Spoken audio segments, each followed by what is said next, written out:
गुलजार talks पेश कर रहे हैं एक पुरानी कहानी जिसमें है सआदत हसन मंटो का अफसाना काली सलवार पार्ट 2। जिस किसी ने भी पार्ट 1 नहीं देखा वो पहले पार्ट 1 देख लीजिए, फिर इसे कंटिन्यू करें। सुल्ताना ने कानों के लिए बुंदे खरीदे, 5.5 तोले की 8 कंगनियां भी बनवा ली, 10-15 अच्छी साड़ियां भी जमा कर ली। घर में फर्नीचर वगैरह भी आ गया। किस्सा मुख्तसर ये कि अब नाला छावनी में वो बड़ी खुशहाल थी, मगर एकाएकी न जाने खुदा बख्श के दिल में क्या समाई कि उसने दिल्ली जाने की ठान ली। सुल्ताना इनकार कैसे करती, जबकि खुदा बख्श को अपने लिए बहुत मुबारक ख्याल करती थी। उसने खुशी खुशी दिल्ली जाना कबूल कर लिया, बल्कि उसने ये भी सोचा कि इतने बड़े शहर में जहां लॉर्ड साहब रहते हैं उसका धंधा और भी अच्छा चलेगा। अपनी सहेलियों से वो दिल्ली की तारीफ सुन चुकी थी। फिर वहां हजरत निजामुद्दीन औलिया की खानकाह थी जिससे इसे बेहद अकीदत थी। चुनाचे जल्दी घर का भारी सामान बेच बाच कर वो खुदा बख्श के साथ दिल्ली आ गई। यहाँ पहुंचकर खुदा बख्श ने 20 रुपए माहवार पर छोटा सा फ्लैट ले लिया जिसमें वो दोनों रहने लगे। एक ही किस्म के नए मकानों की लंबी सी कतार सड़क के साथ साथ चली गई थी। म्यूनिसिपल कमेटी ने शहर का ये हिस्सा खास कस्बियों के लिए मुकर्रर कर दिया था ताकि वो शहर में जगह जगह अपने अड्डे ना बनाए। नीचे दुकानें थी और ऊपर 2 मंजिला रिहायशी फ्लैट। चूंकि सब इमारतें एक ही डिजाइन की थी, इसलिए शुरू में सुल्ताना को अपना फ्लैट तलाश करने में बहुत दिक्कत महसूस हुई थी। पर जब नीचे लॉन्ड्री वाले ने अपना बोर्ड घर की पेशानी पर लगा दिया तो उसको एक पक्की निशानी मिल गई। यहाँ मैले कपड़ों की धुलाई की जाती है। ये बोर्ड पढ़ते ही वो अपना फ्लैट तलाश कर लिया करती थी। इसी तरह उसने बहुत सी निशानियां कायम कर ली थी। मसलन बड़े हुरूफ में जहां कोयलों की दुकान लिखा था वहां उसकी सहेली हीरा बाई रहती थी, जो कभी कभी रेडियो घर में गाने जाया करती थी। जहां शरीफा के खाने का आला इंतजाम था लिखा था, वहां उसकी दूसरी सहेली मुख्तार रहती थी। निवाड़ के कारखाना के ऊपर अनवरी रहती थी, जो उसी कारखाना के सेठ के पास मुलाजिम थी। चूंकि सेठ साहब को रात के वक्त अपने कारखाना की देखभाल करना होती थी, इसलिए वो अनवरी के पास ही रहते थे। दुकान खोलते ही ग्राहक थोड़े ही आते हैं। चुनाचे जब 1 महीने तक सुल्ताना बेकार रही तो उसने यही सोचकर अपने दिल को तसल्ली दी। पर जब 2 महीने गुजर गए और कोई आदमी उसके कोठे पर ना आया तो उसे बहुत तशवीश हुई। उसने खुदा बख्श से कहा, क्या बात है खुदा बख्श, 2 महीने आज पूरे हो गए हैं हमें आए हुए, किसी ने इधर का रुख भी नहीं लिया। मानती हूँ आजकल बाजार बहुत मंदा है, पर इतना मंदा भी तो नहीं कि महीने भर में कोई शक्ल देखने में ही ना आए। खुदा बख्श को भी ये बात बहुत अरसा से खटक रही थी, मगर वो खामोश था। पर जब सुल्ताना ने खुद बात छेड़ी तो उसने कहा, मैं कई दिनों से इसकी बाबत सोच रहा हूँ। एक बात समझ में आती है, वो ये कि जंग के वजह से लोग बाग दूसरे धुंधों में पड़कर इधर का रास्ता भूल गए हैं। वो इसके आगे कुछ कहने ही वाला था कि सीढ़ियों पर किसी के चढ़ने की आवाज आई। खुदा बख्श और सुल्ताना दोनों इस आवाज की तरफ मुतवज्जा हुए। थोड़ी देर के बाद दस्तक हुई। खुदा बख्श ने लपक कर दरवाजा खोला। एक आदमी अंदर दाखिल हुआ। ये पहला ग्राहक था जिससे 3 रुपए में सौदा तय हुआ। इसके बाद 5 और आए, यानी 3 महीने में 6, जिनसे सुल्ताना ने सिर्फ 18.5 रुपए वसूल किए। 20 रुपए माहवार तो फ्लैट के किराया में चले जाते थे। पानी का टैक्स और बिजली का बिल जुदा था। इसके अलावा घर के दूसरे खर्चे थे। खाना पीना, कपड़े लत्ते, दवा दारू और आमदन कुछ भी नहीं थी। 18.5 रुपए 3 महीने में आए तो उसे आमदन तो नहीं कह सकते। सुल्ताना परेशान हो गई। 5.5 तोले की 8 कंगनियां जो उसने अंबाले में बनवाई थी, आहिस्ता आहिस्ता बिक गई। आखिरी कंगनी की जब बारी आई तो उसने खुदा बख्श से कहा, तुम मेरी सुनो और चलो वापस अंबाले में। यहाँ क्या धरा है? भाई होगा, पर हमें तो ये शहर रास नहीं आया। तुम्हारा काम भी वहां खूब चलता था। चलो वहीं चलते हैं। जो नुकसान हुआ है उसको अपना सर सदका समझो। इस कंगनी को बीच कर आओ। मैं असबाब वगैरह बांध कर तैयार रखती हूँ। आज रात की गाड़ी से यहाँ से चल देंगे। खुदा बख्श ने कंगनी सुल्ताना के हाथ से ले ली और कहा, नहीं जाने मन, अंबाला अब नहीं जाएंगे। यहीं दिल्ली में रहकर कमाएंगे। ये तुम्हारी चूड़ियां सबकी सब यहीं वापस आएंगी। अल्लाह पर भरोसा रखो, वो बड़ा कारसाज है। यहाँ भी वो कोई ना कोई असबाब बना ही देगा। सुल्ताना चुप हो रही। चुनाचे आखिरी कंगनी हाथ से उतर गई। बचे हाथ देखकर उसको बहुत दुख होता था, पर क्या करती? पेट भी तो आखिर किसी हीले से भरना था। जब 5 महीने गुजर गए और आमदन खर्च के मुकाबले में चौथाई से भी कुछ कम रही, तो सुल्ताना की परेशानी और ज्यादा बढ़ गई। खुदा बख्श भी सारा दिन अब घर से गायब रहने लगा था। सुल्ताना को इसका भी दुख था।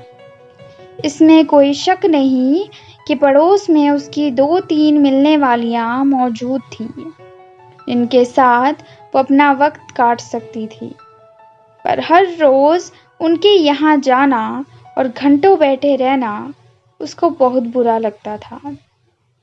चुनाचे आहिस्ता आहिस्ता उसने इन सहेलियों से मिलना जुलना बिल्कुल तर्क कर दिया। सारा दिन वो अपने सुनसान मकान में बैठी रहती। कभी छालियां काटती रहती, कभी अपने पुराने और फटे हुए कपड़ों को सीती रहती, और कभी बाहर बालकोनी में आकर जंगले के साथ खड़ी हो जाती और सामने रेलवे शेड में साकित और मुतहर्रिक इंजनों की तरफ घंटों बेमतलब देखती रहती। सड़क की दूसरी तरफ माल गोदाम था, जो उस कोने से इस कोने तक फैला हुआ था। दाहिने हाथ को लोहे की छत के नीचे बड़ी बड़ी गांठें पड़ी रहती थी और हर किस्म के माल असबाब के ढेर से लगे रहते थे। बाएं हाथ को खुला मैदान था। इसमें बेशुमार रेल की पटड़ियां बिछी हुई थी। धूप में लोहे की ये पटड़ियां चमकती तो सुल्ताना अपने हाथों की तरफ देखती, जिन पर नीली नीली रगें बिल्कुल इन पटड़ियों की तरह उभरी रहती थी। इस लंबे और खुले मैदान में हर वक्त इंजन और गाड़ियां चलती रहती थी, कभी इधर कभी उधर। इन इंजनों और गाड़ियों की छक छक फक फक सदा गूंजती रहती थी। सुबह सवेरे जब वो उठकर बालकोनी में आती तो एक अजीब समा नजर आता। धुंधलके में इंजनों के मुंह से गाढ़ा गाढ़ा धुआं निकलता था और गदले आसमान की जानिब मोटे और भारी आदमियों की तरह उठता दिखाई देता था। भाप के बड़े बड़े बादल भी एक शोर के साथ पटड़ियों से उठते थे और आंख झपकने की देर में हवा के अंदर घुल मिल जाते थे। फिर कभी कभी जब वो गाड़ी के किसी डिब्बे को, जिसे इंजन ने धक्का देकर छोड़ दिया हो, अकेले पटड़ियों पर चलता देखती तो उसे अपना ख्याल आता। वो सोचती कि उसे भी किसी ने जिंदगी की पटड़ी पर धक्का देकर छोड़ दिया है और वो खुद ब खुद जा रही है। दूसरे लोग कांटे बदल रहे हैं और वो चली जा रही है, न जाने कहाँ। फिर एक रोज ऐसा आएगा जब इस धक्के का जोर आहिस्ता आहिस्ता खत्म हो जाएगा और वो कहीं रुक जाएगी, किसी ऐसे मुकाम पर जो उसका देखा भाला न होगा। यूं तो वो बेमतलब घंटों की इन टेढ़ी बांकी पटड़ियों और ठहरे हुए चलते हुए इंजनों की तरफ देखती रहती थी, पर तरह तरह के ख्याल उसके दिमाग में आते रहते थे। अंबाला छावनी में जब वो रहती थी तो स्टेशन के पास ही उसका मकान था, मगर वहां उसने कभी इन चीजों को ऐसी नजरों से नहीं देखा था। अब तो कभी कभी उसके दिमाग में ये भी ख्याल आता कि ये जो सामने रेल की पटरियों का जाल सा बिछा है और जगह जगह से भाप और धुआं उठ रहा है, एक बहुत बड़ा चकला है। बहुत सी गाड़ियां हैं जिनको चंद मोटे मोटे इंजन इधर उधर धकेलते रहते हैं।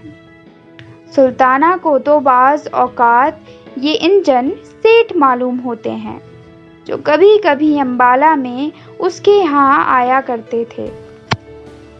फिर कभी कभी जब वो किसी इंजन को आहिस्ता आहिस्ता गाड़ियों की कतार के पास से गुजरता देखती तो उसे ऐसा महसूस होता कि कोई आदमी चकले के किसी बाजार में से ऊपर कोठों की तरफ देखता जा रहा है। सुल्ताना समझती थी कि ऐसी बातें सोचना दिमाग की खराबी का बाइस है। चुनाचे जब इस किस्म के ख्याल उसको आने लगे तो उसने बालकोनी में जाना छोड़ दिया। खुदा बख्श से उसने बारहा कहा, देखो मेरे हाल पर रहम करो, यहाँ घर में रहा करो, सारा दिन यहाँ बीमारों की तरह पड़ी रहती हूँ। मगर उसने हर बार सुल्ताना से ये कहकर उसकी तशफी कर दी, जाने मन मैं कुछ कमाने की फिक्र कर रहा हूँ, अल्लाह ने चाहा तो चंद दिनों में ही बेड़ा पार हो जाएगा। पूरे 5 महीने हो गए थे, मगर अभी तक न सुल्ताना का बेड़ा पार हुआ था न खुदा बख्श का। मुहर्रम का महीना सर पर आ रहा था, मगर सुल्ताना के पास काले कपड़े बनवाने के लिए कुछ भी न था। मुख्तार ने लेडी हैमिल्टन की एक नई वज़ाकी कमीज बनवाई थी, जिसका आस्तीने काली जारजट की थी। इसके साथ मैच करने के लिए उसके पास काली साटन की सलवार थी, जो काजल की तरह चमकती थी। अनवरी ने रेशमी जारजट की एक बड़ी नफीस साड़ी खरीदी थी। उसने सुल्ताना से कहा था कि वो इस साड़ी के नीचे सफ़ेद बोस्की का पेटीकोट पहनेगी, क्योंकि ये नया फैशन है। इस साड़ी के साथ पहनने को अनवरी काली मखमल का एक जूता लाई थी, जो बड़ा नाजुक था। सुल्ताना ने जब ये तमाम चीज़ें देखी तो उसको इस एहसास ने बहुत दुख दिया कि वो मुहर्रम मनाने के लिए ऐसा लिबास खरीदने की इस्तीताअत नहीं रखती। अनवरी और मुख्तार के पास ये लिबास देखकर जब वो घर आई तो उसका दिल बहुत मगमूम था। उसे ऐसा मालूम होता था कि फोड़ा सा उसके अंदर पैदा हो गया है।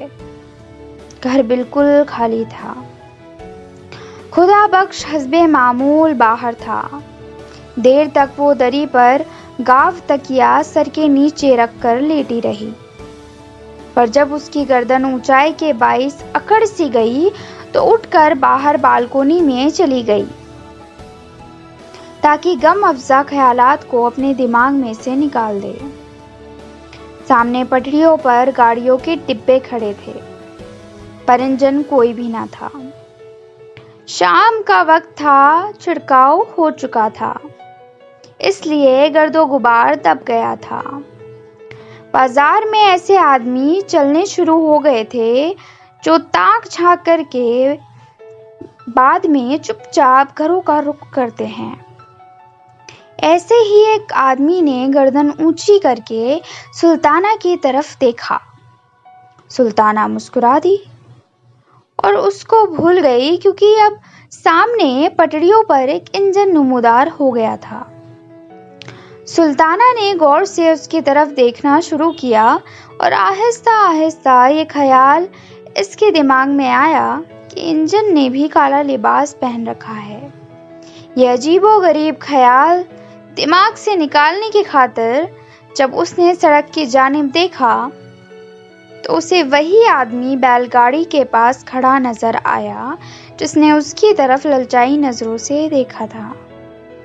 सुल्ताना ने हाथ से उसे इशारा किया। उस आदमी ने इधर उधर देखकर एक लतीफ इशारे से पूछा, किधर से आऊं? सुल्ताना ने उसे रास्ता बता दिया।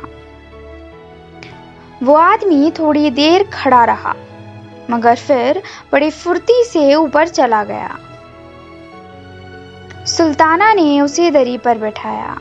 जब वो बैठ गया तो उसने सिलसिले गुफ्तगू शुरू करने के लिए कहा, आप ऊपर आते डर रहे थे? वो आदमी ये सुनकर मुस्कुराया। तुम्हें कैसे मालूम हुआ? डरने की बात ही क्या थी? ये मैंने इसलिए कहा क्योंकि आप देर तक वहीं खड़े रहे और फिर कुछ सोच कर इधर आए। तुम्हें गलतफहमी हुई। मैं तुम्हारे ऊपर वाले फ्लैट की तरफ देख रहा था। वहाँ कोई औरत खड़ी एक मर्द को ठेंगा दिखा रही थी। मुझे ये मंजर पसंद आया। फिर बालकोनी में सब्ज बल्ब रोशन हुआ तो मैं कुछ देर के लिए ठहर गया। सब्ज रोशनी मुझे पसंद है, आंखों को बहुत अच्छी लगती है। यह कह उसने कमरे का जायजा लेना शुरू कर दिया। फिर वो उठ खड़ा हुआ। सुल्ताना ने पूछा, आप जा रहे हैं? उस आदमी ने जवाब दिया, नहीं, मैं तुम्हारे इस मकान को देखना चाहता हूँ। चलो मुझे तमाम कमरे दिखाओ। सुल्ताना ने उसको तीनों कमरे एक एक करके दिखा दिए। उस आदमी ने बिल्कुल खामोशी से इन कमरों का मुआयना किया। जब वो दोनों फिर उसी कमरे में आ गए जहां पहले बैठे थे तो उस आदमी ने कहा, मेरा नाम शंकर है। सुल्ताना ने पहली बार गौर से शंकर की तरफ देखा। वो मुतवस्सित कद का मामूली शक्लो सूरत का आदमी था, मगर उसकी आंखें गैर मामूली तौर पर साफ और शफाफ थी। कभी कभी इनमें एक अजीब किस्म की चमक भी पैदा होती थी। गठीला और कसरती बदन था। कनपटियों पर उसके बाल सफेद हो रहे थे। खाकसतरी रंग की गर्म पतलून पहने था। सफेद कमीज थी जिसका कॉलर गर्दन पर से ऊपर को उठा हुआ था। शंकर कुछ इस तरह दरी पर बैठा था कि मालूम होता था शंकर के बजाय सुल्ताना गाहक है। इस एहसास ने सुल्ताना को कदरे परेशान कर दिया। चुनाचे उसने शंकर से कहा, फरमाइए। शंकर बैठा था, ये सुनकर लेट गया। मैं क्या फरमाऊं? कुछ तुम ही फरमाओ, बुलाया तुम्ही ने है मुझे। जब सुल्ताना कुछ न बोली तो वो उठ बैठा। मैं समझा। लो, अब मुझसे सुनो। जो कुछ तुमने समझा गलत है। मैं उन लोगों में से नहीं हूं जो कुछ देकर जाते हैं। डॉक्टरों की तरह मेरी भी फीस है। मुझे जब बुलाया जाए तो फीस देना ही पड़ती है। सुल्ताना ये सुनकर चकरा गई, मगर इसके बावजूद उसे बेख्तियार हंसी आ गई। आप काम क्या करते हैं? शंकर ने जवाब दिया, यही जो तुम लोग करते हो। क्या? तुम क्या करती हो? मैं कुछ भी नहीं करती। मैं भी कुछ नहीं करता।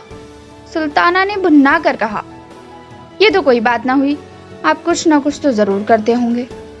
शंकर ने बड़े इत्मीनान से जवाब दिया, तुम भी कुछ ना कुछ जरूर करती होगी।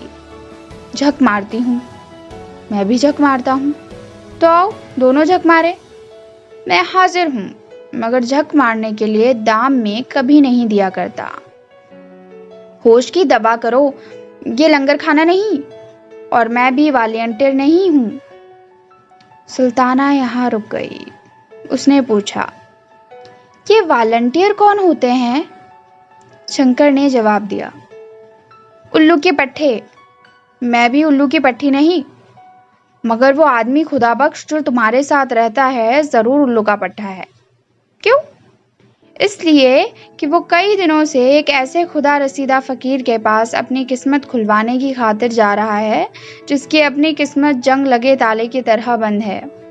ये कहकर शंकर हंसा।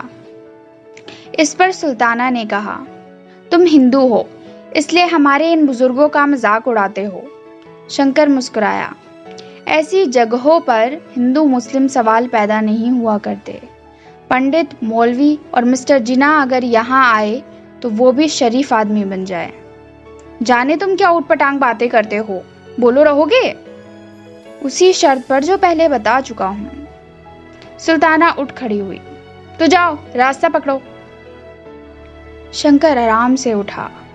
पतलून की जेबों में उसने अपने दोनों हाथ ठूसे और जाते हुए कहा, मैं कभी कभी इस बाजार से गुजरा करता हूँ। जब भी तुम्हें मेरी जरूरत हो बुला लेना, मैं बहुत काम का आदमी हूँ।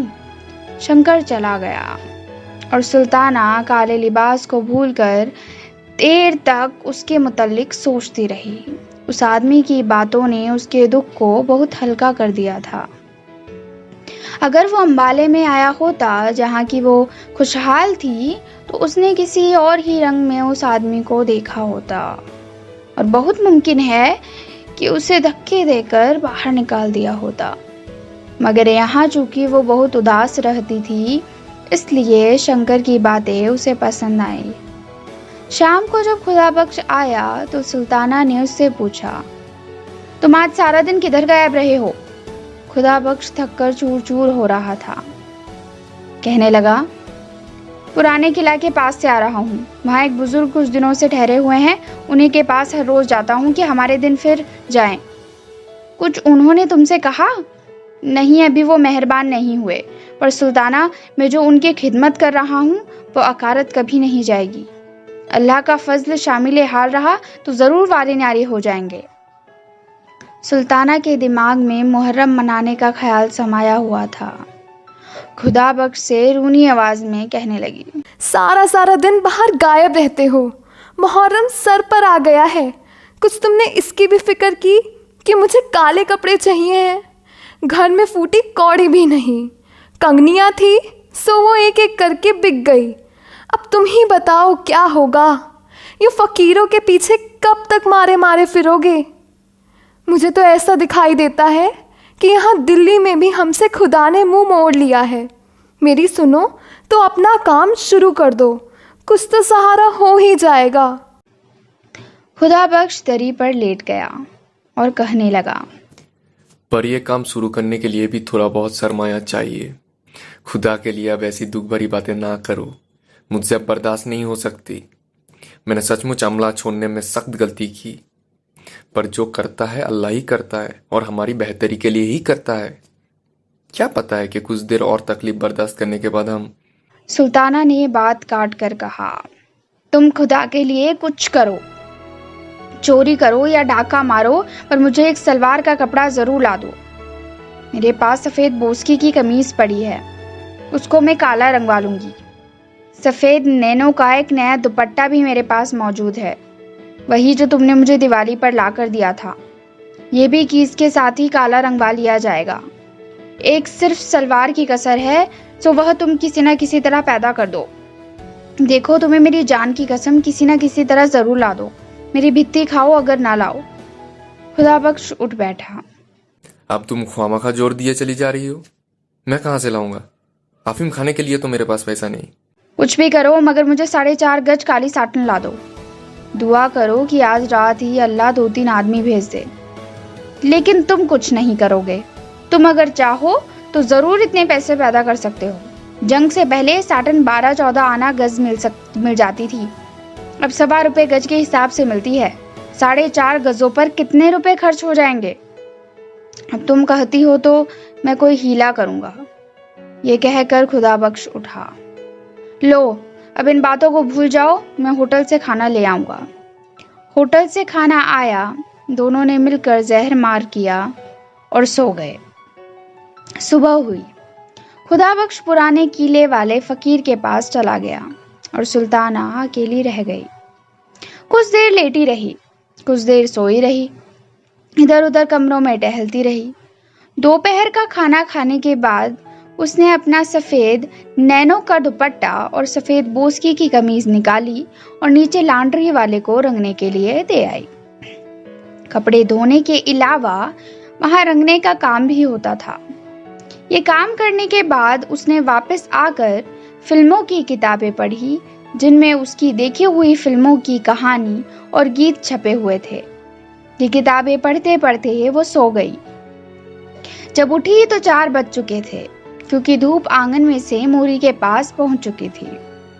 नहा धोकर फारिग हुई तो गर्म चादर ओढ़कर बालकोनी में आ खड़ी हुई। करीबन 1 घंटा सुल्ताना बालकोनी में खड़ी रही। अब शाम हो गई थी, बत्तियां रोशन हो रही थी। नीचे सड़क में रौनक के आसार नजर आने लगे। सर्दी में थोड़ी सी शिद्दत हो गई थी, मगर सुल्ताना को ये नागवार मालूम न हुई। वो सड़क पर आते जाते टांगों और मोटरों की तरफ एक अरसा से देख रही थी। दफतन उसे शंकर नजर आया। मकान के नीचे पहुंचकर उसने गर्दन ऊंची की और सुल्ताना की तरफ देखकर मुस्कुरा दिया। सुल्ताना ने गैर इरादी तौर पर हाथ का इशारा किया और उसे ऊपर बुला लिया। जब शंकर ऊपर आ गया तो सुल्ताना बहुत परेशान हुई कि इससे क्या कहें। दरअसल उसने ऐसा ही बिना सोचे समझे उसे इशारा कर दिया था। शंकर बेहद मुतमईन था, जैसे उसका अपना घर है। चुनाचे बड़ी बेतकल्लुफी से पहले रोज की तरह वो गाव तकिया सर के नीचे रखकर लेट गया। जब सुल्ताना ने देर तक उससे कोई बात न की तो उससे कहा, तुम मुझे 100 दफ़ा बुला सकती हो और 100 दफ़ा ये कह सकती हो कि चले जाओ। मैं ऐसी बातों पर नाराज़ नहीं हुआ करता। सुल्ताना शशोपंज में गिरफ्तार हो गई। कहने लगी, नहीं बैठो, तुम्हें जाने को कौन कहता है। शंकर इस पर मुस्कुरा दिया। तो तुम्हें मेरी शर्तें मंजूर है? कैसी शर्तें? क्या निकाह कर रहे हो मुझसे? निकाह और शादी कैसी? न तुम उम्र भर किसी से निकाह करोगी न मैं। ये रस्में हमारे लिए नहीं। छोड़ो इन फजूलियत को, कोई और बात करो। बोलो, क्या बात करूं? तुम औरत हो, कोई ऐसी बात करो कि 2 घड़ी दिल बहल जाए। इस दुनिया में सिर्फ दुकानदारी ही दुकानदारी नहीं, और कुछ भी है। सुल्ताना ज़हनी तौर पर अब शंकर को कबूल कर चुकी थी। कहने लगी, साफ साफ कहो, तुम मुझसे क्या चाहते हो? जो दूसरे चाहते हैं। शंकर उठकर बैठ गया। तुम में और दूसरों में फिर फर्क ही क्या रहा? तुम में और मुझ में कोई फर्क नहीं। उनमें और मुझ में ज़मीन व आसमान का फर्क है। ऐसी बहुत सी बातें होती हैं जो पूछना नहीं चाहिए, खुद समझना चाहिए। सुल्ताना ने थोड़ी देर तक शंकर की इस बात को समझने की कोशिश की, फिर कहा, मैं समझ गई हूँ। तुम जीते, मैं हारी। मैं कहती हूँ कभी किसी ने ऐसा कबूल ना किया होगा। तुम गलत कहती हो। इसी मोहल्ले में तुम्हें ऐसी 7 लौ औरतें भी मिल जाएंगी जो कभी यकीन नहीं करेंगी कि औरत ऐसी जिल्लत कबूल कर सकती है जो तुम बगैर किसी एहसास के कबूल करती रही हो। लेकिन उनके न यकीन करने के बावजूद तुम हज़ारों की तादाद में मौजूद हो। तुम्हारा नाम सुल्ताना है ना? सुल्ताना ही है। शंकर उठ खड़ा हुआ और हंसने लगा। मेरा नाम शंकर है। ये नाम भी अजब ऊट पटांग होते हैं। चलो आओ, अंदर चले। शंकर और सुल्ताना दरी वाले कमरे में वापस आए तो दोनों हंस रहे थे, न जाने किस बात पर। जब शंकर जाने लगा तो सुल्ताना ने कहा, शंकर, मेरी एक बात मानोगे? शंकर ने जवाबन कहा, पहले बात बताओ। सुल्ताना कुछ झेंप सी गई। तुम कहोगे कि मैं दाम वसूल रही हूँ, मगर कहो कहो, रुक क्यों गई? बात यह है कि मुहर्रम आ रहा है और मेरे पास इतने पैसे नहीं कि काली सलवार बना सकूं। यहाँ के सारे बखेड़े तो तुम मुझसे सुन ही चुके हो। कमीज़ और दुपट्टा तो मेरे पास मौजूद है, जो मैंने आज रंगवाने के लिए दे दिया है। शंकर ने यह सुनकर कहा, तुम चाहती हो कि मैं तुम्हें कुछ रुपए दे दूं, जो तुम ये काली सलवार बनवा सको? नहीं नहीं, मेरा मतलब ये नहीं। मेरा मतलब ये है कि हो सके तो तुम मुझे एक काली सलवार बना दो। मेरी जेब में तो इत्तिफाक ही से कभी कुछ होता है। बहरहाल मैं कोशिश करूँगा। मुहर्रम की 1 तारीख को तुम्हें ये सलवार मिल जाएगी। ले बस, अब खुश हो गई? सुल्ताना की बूंदों की तरफ देखकर शंकर ने पूछा, क्या ये बूंदे तुम मुझे दे सकती हो? ये बूंदे? तुम इनका क्या करोगे? चांदी के मामूली बूंदे हैं, ज़्यादा से ज़्यादा 5 रुपए के होंगे। इस पर शंकर ने कहा, मैंने तुमसे बूंदे मांगी है, उनकी कीमत नहीं पूछी। बोलो, दे सकती हो? ले लो। ये कहकर सुल्ताना ने बूंदे उतार कर शंकर को दे दिए। इसके बाद अफसोस हुआ, मगर शंकर जा चुका था। सुल्ताना को कतअन यकीन नहीं था कि शंकर अपना वाअदा पूरा करेगा। मगर 8 रोज के बाद मुहर्रम की 1 तारीख को सुबह 9 बजे दरवाजे पर दस्तक हुई। सुल्ताना ने दरवाजा खोला तो शंकर खड़ा था। अखबार में लिपटी हुई चीज इसने सुल्ताना को दी और कहा, साटन की काली सलवार है, देख लेना, शायद लंबी हो। अब मैं चलता हूँ। शंकर सलवार देकर चला गया और कोई बात उसने सुल्ताना से न की।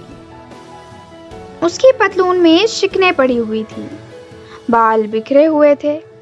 ऐसा मालूम होता था कि अभी अभी सोकर उठा है और सीधा इधर ही चला आया है। सुल्ताना ने कागज खोला। साटन की काली सलवार थी, ऐसी ही जैसी कि वो अनवरी के पास देखकर आई थी। सुल्ताना बहुत खुश हुई। बूंदों और इस सौदे का जो अफसोस उसे हुआ था, इस सलवार ने और शंकर की वाअदा इफ़ाई ने दूर कर दिया। दोपहर को वो नीचे लॉन्ड्री वाले से अपनी रंगी हुई कमीज और दुपट्टा लेकर आई। तीनों काले कपड़े उसने जब पहन लिए तो दरवाजे पर दस्तक हुई। सुल्ताना ने दरवाजा खोला तो अनवरी अंदर दाखिल हुई। उसने सुल्ताना के तीनों कपड़ों की तरफ देखा और कहा, तुम्हारी कमीज और दुपट्टा तो रंगा हुआ मालूम होता है, पर ये सलवार नई है, कब बनवाई? आज ही दर्जी लाया है। ये कहते हुए उसकी नजरें अनवरी के कानों पर पड़ी। ये बूंदे कहाँ से लिए? ये बूंदे आज ही मंगवाए हैं। इसके बाद दोनों को थोड़ी देर तक खामोश रहना पड़ा।